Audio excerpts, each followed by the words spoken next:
I was talking about our house that we built. We had to build it on a relatively narrow plot, but it was deep, with a garden behind. Another factor was that at the time there were limits on the size of houses. We couldn't build a very big house in the terms of how it looks and what was the living service area of the. Starting from the entrance of the house on the street. The house in that area couldn't be higher than 2 floors, in the American sense of the word. In Poland, it was actually called a 1-floor house, and the first floor was called the parlor. So instead of going higher, we went deeper and added another floor beneath street level. Not completely below, our house was built that way on purpose. All the main rooms in the basement had light, because in the basement there was the laundry room, the main kitchen, a bedroom for the maid, and some other rooms. Only 1 or 2 rooms were dark, used for storage of various things, and one larger room was a place for storing coal. At that time, heating and stove burning were still done with coal. This was later changed to gas. I don't remember whether in the kitchen we already had a gas or electric stove at that time. Probably yes, because otherwise it would have been quite difficult to keep it safe. In the end, our house was quite comfortable, with various amenities we didn't have before. We had bathrooms on each floor, and rooms for everyone. Very comfortable. We also had space for guests. The house was of Scandinavian type, mainly Swedish type.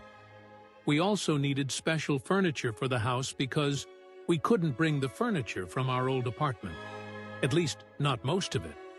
Maybe only the beds were taken from the old apartment. We needed new furniture, which we couldn't get in any store. I had to ask the Minister of Forestry to have one of the ministry's furniture factories accept our design and prepare it. And so that was arranged. When the house would be built, the furniture would be available. The house was built of white brick. I don't know why white and not red, but it came out that way, probably by the architect's design. So, getting the house and the furniture built and making it livable. I should also mention that the house had a large balcony on the right side as you came in from the entrance, and under the balcony we built a garage with a deep pit for car repairs and oil changes. Until we left, I had an official driver and a car assigned to me, but sometime in the 60s, we bought a Polish-built car called the Syrenka. It was a 4-person car. 4-person, 3-passenger. I, of course, already had an official car. The Syrenka wasn't the best-made car in the world, but it was drivable and usable. We bought it so we could learn to drive ourselves and use it sometimes in the evenings when our official cars were not available, instead of taxis. Not long after, I had a small accident with it. Nothing happened to me, but the car hit the entrance to the library. For some reason, I was in a hurry and probably turned too far or too fast. So I had an accident, and the car needed repairs, and it was getting difficult to get things done. But we managed the repairs at that time. When my son got his first driver's license, I think it was in '65. It was in the summer. He took the car out for the first time to have a taste of driving by himself. I was a bit hesitant to let him do this, but he persuaded me. Unfortunately, while he was turning, or possibly coming from across another street, a motorcycle hit the car. Nothing happened to my son, but the motorcyclist was a bit hurt, and the car was also a bit damaged. The accident was reported, and my son had to go to court to explain what had happened. The court did not assign blame to him, so I assumed it was not his fault. I think after that, we repaired the car and drove it a bit longer. But since I was invited in 1966, I had to go to West Germany, to the Julius Liebig University in Giessen. So I decided to sell the Syrenka. My son didn't need it at that time either, because Helena could use my official car in the meantime. When my son finished high school in the spring of '66, we arranged for him to go to France, where a friend of ours arranged for him to attend a youth camp so he could improve his French, which Helena had taught him. It was sometimes a very hard thing. I didn't know how things would be in Germany. In March of 1966, I went to Germany, and in June, my son joined me when the high school year ended. He applied to the university to attend the Department of Physics. I don't remember exactly which faculty it was at the time, but he was going to study theoretical physics. When he was accepted, he left for Paris, where our friend had arranged for him to go to the youth camp. I was staying at the University of Giessen, but I didn't live in Giessen itself. For only a week or two I lived there, but then I transferred and lived at the experimental station of the Department of Agricultural Sciences of the university, to which I had been invited by Professor von Borokslawski, who had come to our department earlier for an international meeting. Our experimental fields were one of many problems that came up there, and he decided to invite me for a longer stay, for lecturing and for doing research.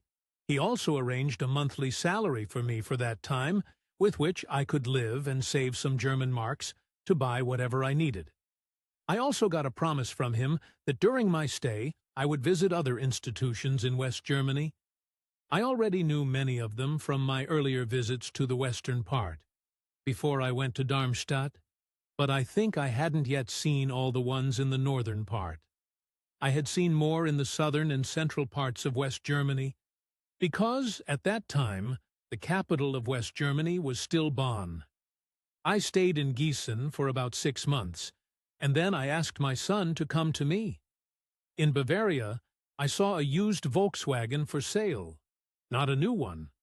A 5-passenger Volkswagen, not the Beetle, but a 5-passenger model.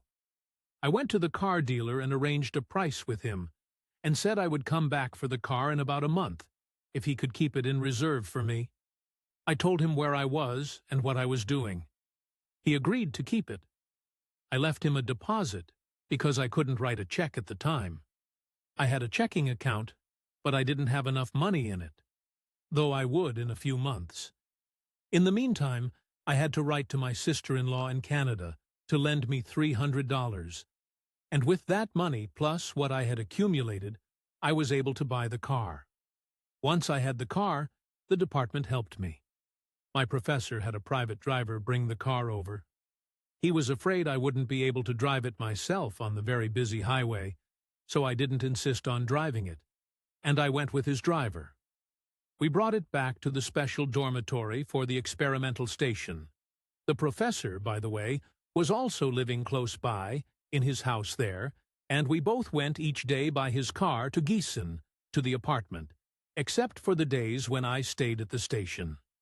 That way, I got acquainted with a large number of professors around the country, and with the staff as well.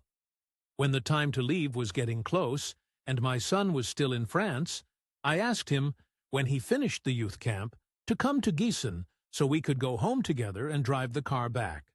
Of course he liked it. He was very enthusiastic, and came over.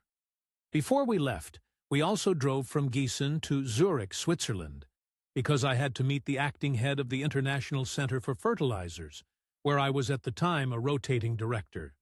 They sent rotating directors depending on where the last international meeting had been organized, and it so happened that I organized the last international meeting of the center in Poland, sometime in '65.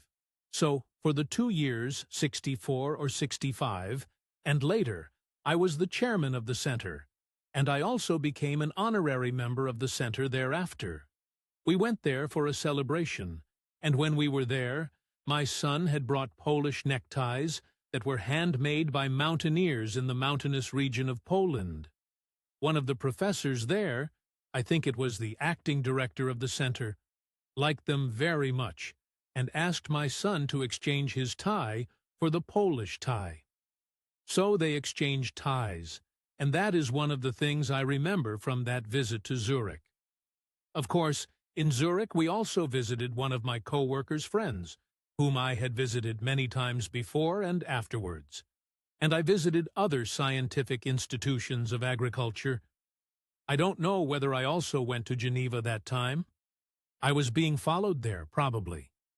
And then we went home to our new house in 1966.